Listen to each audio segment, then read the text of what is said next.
Hello there. This is my cat. We call him Dad Cat because he's the dad of some of the kittens that live in my house. Doesn't he have the most beautiful eyes? Look at his eyes. Say hi, Dad Cat. Hi. I think all of my cats are the prettiest cats. We're going to read a book today about some cats. You want to read with us, Dad Cat? All right, here. Why don't you take a seat? Yeah. Get comfortable. Get comfortable. Yeah, it's kind of a long book. All right. We're going to read a book today called Millions of Cats. Millions of Cats. Once upon a time, there was a very old man and a very old woman. They lived in a nice, clean house which had flowers all around it except for where the door was. They couldn't be happy because they were so very lonely.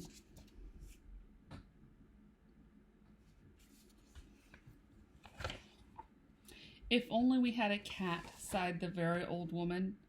A cat? Asked the very old man. Yes, a sweet little fluffy cat, said the very old woman. I will get you a cat, my dear, said the very old man. And he set out over the hills to look for one. He climbed over the sunny hills. He trudged through the cool valleys. He walked a long, long time, and at last he came to a hill which was quite covered with cats.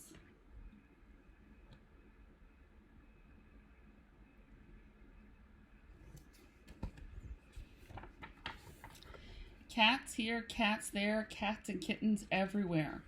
Hundreds of cats, thousands of cats, millions and billions and trillions of cats.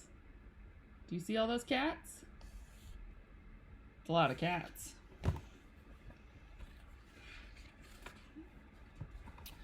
Oh, cried the old man joyfully, now I can choose the prettiest cat and take it home with me. So he chose one. It was white. But just as he was about to leave, he saw another all-black one and a white one, and it seemed to be just as pretty as the first. So he took this one too.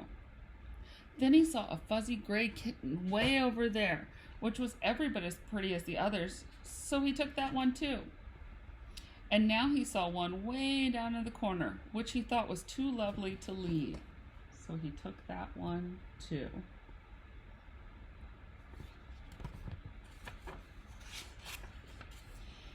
And just then, over here, the very old man found a kitten that was black and very beautiful. It would be a shame to leave that one, said the very old man, so he took it.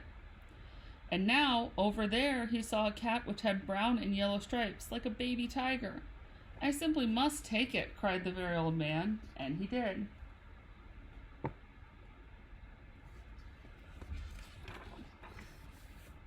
So it happened that every time the very old man looked up, he saw another cat which was so pretty he could not bear to leave it. And before he knew, he had chosen them all.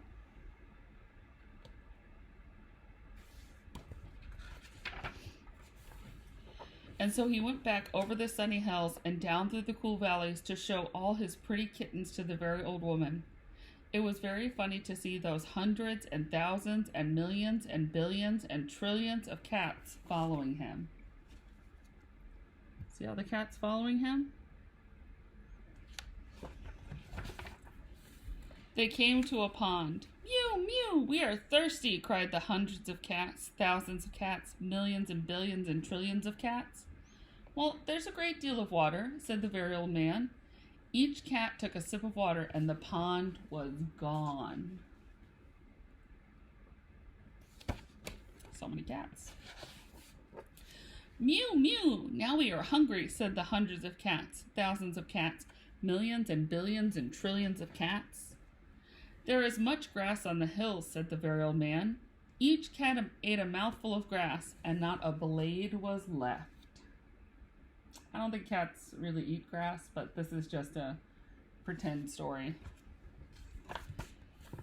Pretty soon, the very old woman saw them coming. My dear, she cried, what are you doing? I asked for one little cat, and what do I see?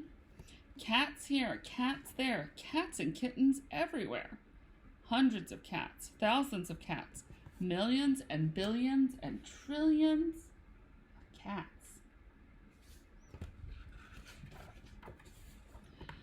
But we can never feed them all, said the very old woman. They'll eat us out of house and home. I never thought of that, said the very old man. What shall we do?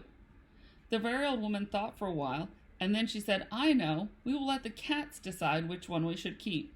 Oh, yes, said the very old man. So he called out to the cats, which one of you is the prettiest? I am. No, I am.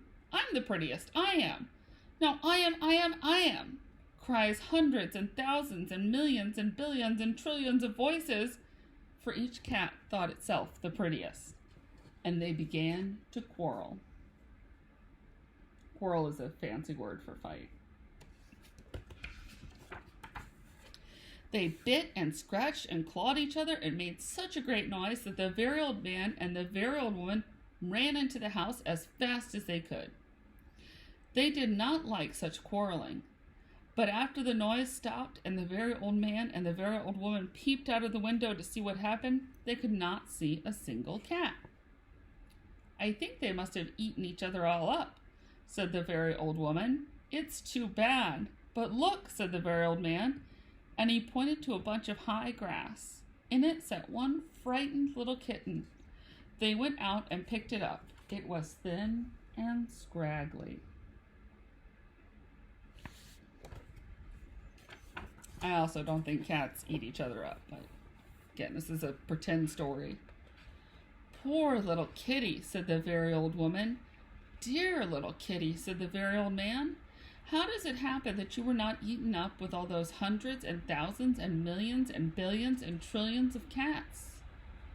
Oh, I'm just a very homely little cat, said the kitten. So when you asked who was the prettiest, I didn't say anything, so nobody bothered me. They took the kitten into the house, where the very old woman gave it a warm bath and brushed its fur until it was soft and shiny.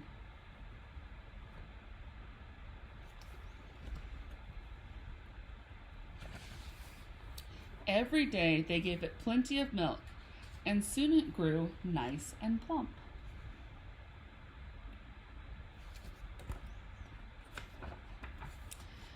And it is a very pretty cat after all, said the very old woman. It's the most beautiful cat in the whole world, said the very old man. I ought to know, for I've seen hundreds of cats, thousands of cats, millions and billions and trillions of cats, and not one as pretty as this one.